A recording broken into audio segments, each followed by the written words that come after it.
Olá, tudo bem? Nós voltamos ao nosso curso Educação e Novas Tecnologias e como essa tecnologia influencia diretamente na educação. A unidade que nós estamos trabalhando é a Educação em Foco na Era Digital.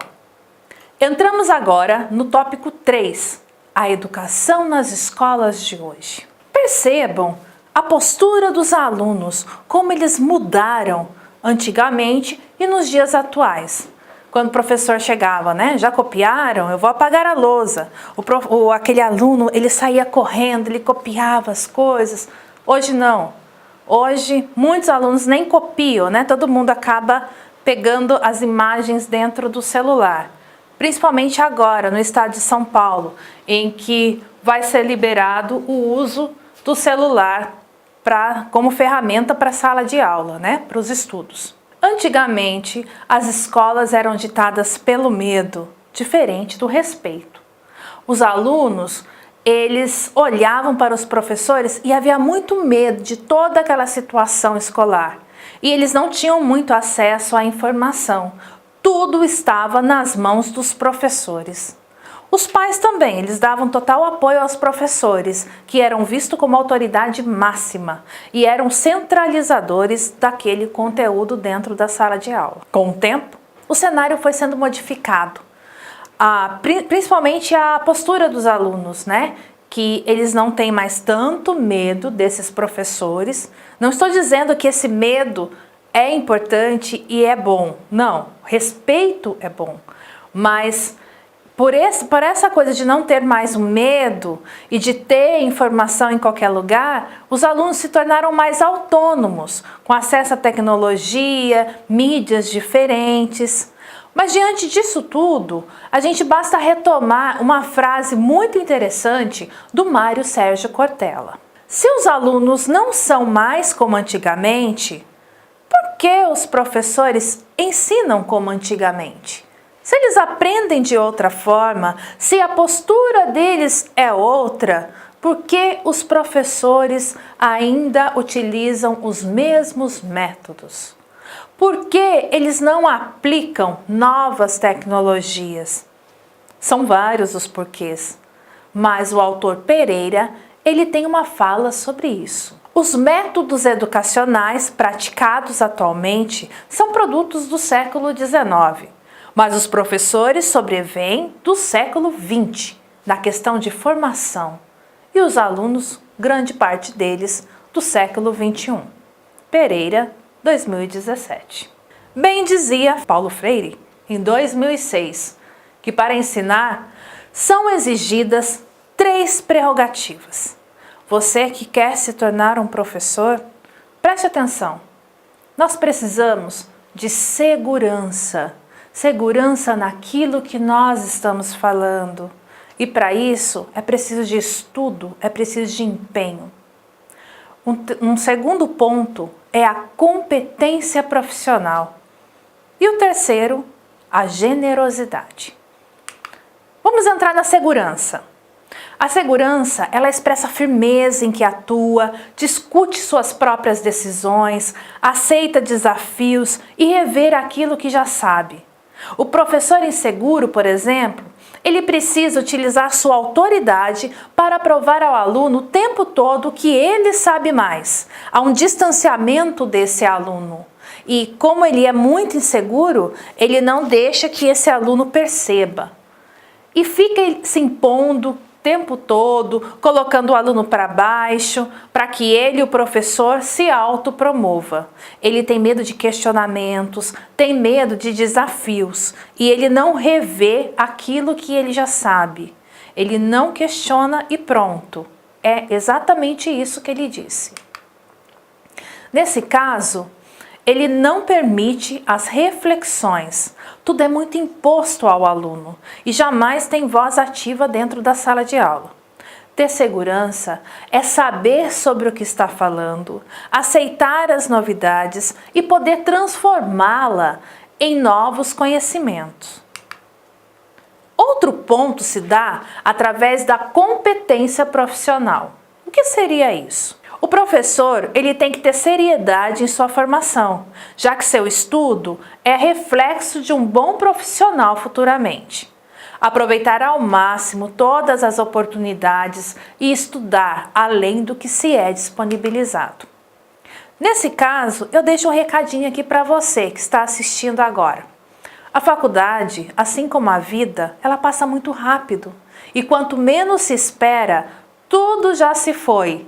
E voltar atrás do tempo perdido dá mais trabalho do que se você tivesse prestado atenção no momento exato. Se esforce mais do que lhe é dado. Leia mais textos, aprofunde-se. Eu garanto que todo esse esforço será recompensado futuramente, se você se tornar um profissional competente. Você vai se destacar dos demais professores. Por fim, está o último quesito, não menos importante do que os demais. Trata-se da generosidade. É o que se refere com a generosidade. O nosso Paulo Freire comenta a respeito. Dê uma olhada. O clima de respeito que nasce de relações justas, sérias, humildes, generosas, em que a autoridade docente e as liberdades dos alunos se assumem eticamente, autêntica, o caráter formador do espaço pedagógico. Ser generoso é se fazer de instrumento para que os outros aprendam. É como se o professor fosse uma ponte construída entre o aluno e o conhecimento. Nós somos apenas ferramentas. E essa ferramenta deve servir muito eficaz para que o aluno seja ainda melhor. Isso não fará de você menos inteligente. Pelo contrário, a troca de conhecimento não se subtrai, mas se multiplica. Ser generoso só lhe proporciona vantagens, inclusive se ela for aliada à competência e à segurança. Mas, diante disso, nós podemos dizer que os professores estão realmente preparados para ensinar? E a escola? Como ela se apresenta na atualidade? Dê uma olhada no próximo slide. Um pouco por todo lado, procuram-se soluções que permitam recriar e redimensionar a escola. Entre nós, inovação, mudança, criatividade, autonomia, tornaram-se termos que brilham no discurso oficial de sedução, mas que não escondem a realidade da rotina estritamente regulamentada e a mediocridade de condições de trabalho que limitam, em larga medida, a vivência nos espaços escolares. A própria sociedade mostra-se incapaz de se esclarecer sobre o que espera a escola e as contradições das suas expectativas facilitam o desperdício que as dimensões do insucesso escolar atestam. Investe-se socialmente na escola e proclama-se que deve promover a democratização e a igualdade, mas exige-se que selecione em função de critérios de excelência cristalizados e etnocêntricos.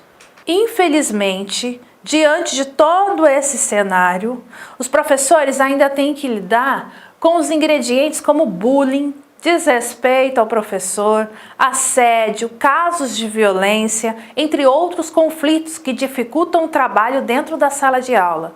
Você percebe que não se trata simplesmente de postura e conteúdo, mas de todos esses problemas sociais que vão sendo direcionados dentro da sala de aula? Lembrando que isso não se trata de um problema de instituição de ensino, mas, como eu já disse, é um problema social. As desigualdades sociais, as drogas, os assaltos e toda a corrupção, eles estão em todos os lugares, mas eles se efetivam principalmente na escola. Veja o que o Aranha tem a dizer sobre isso. Não se trata de uma simples encruzilhada que pede desvios de percurso ou pequenas reformas, como acontece em crises menores.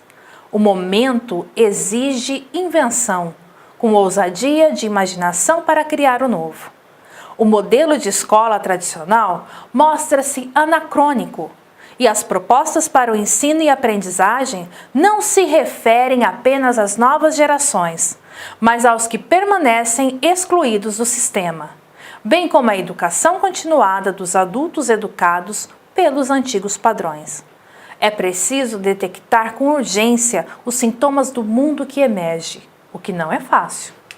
E para encerrar esse pensamento, vale fazer uma ponte do que fala Pelandri em 2002.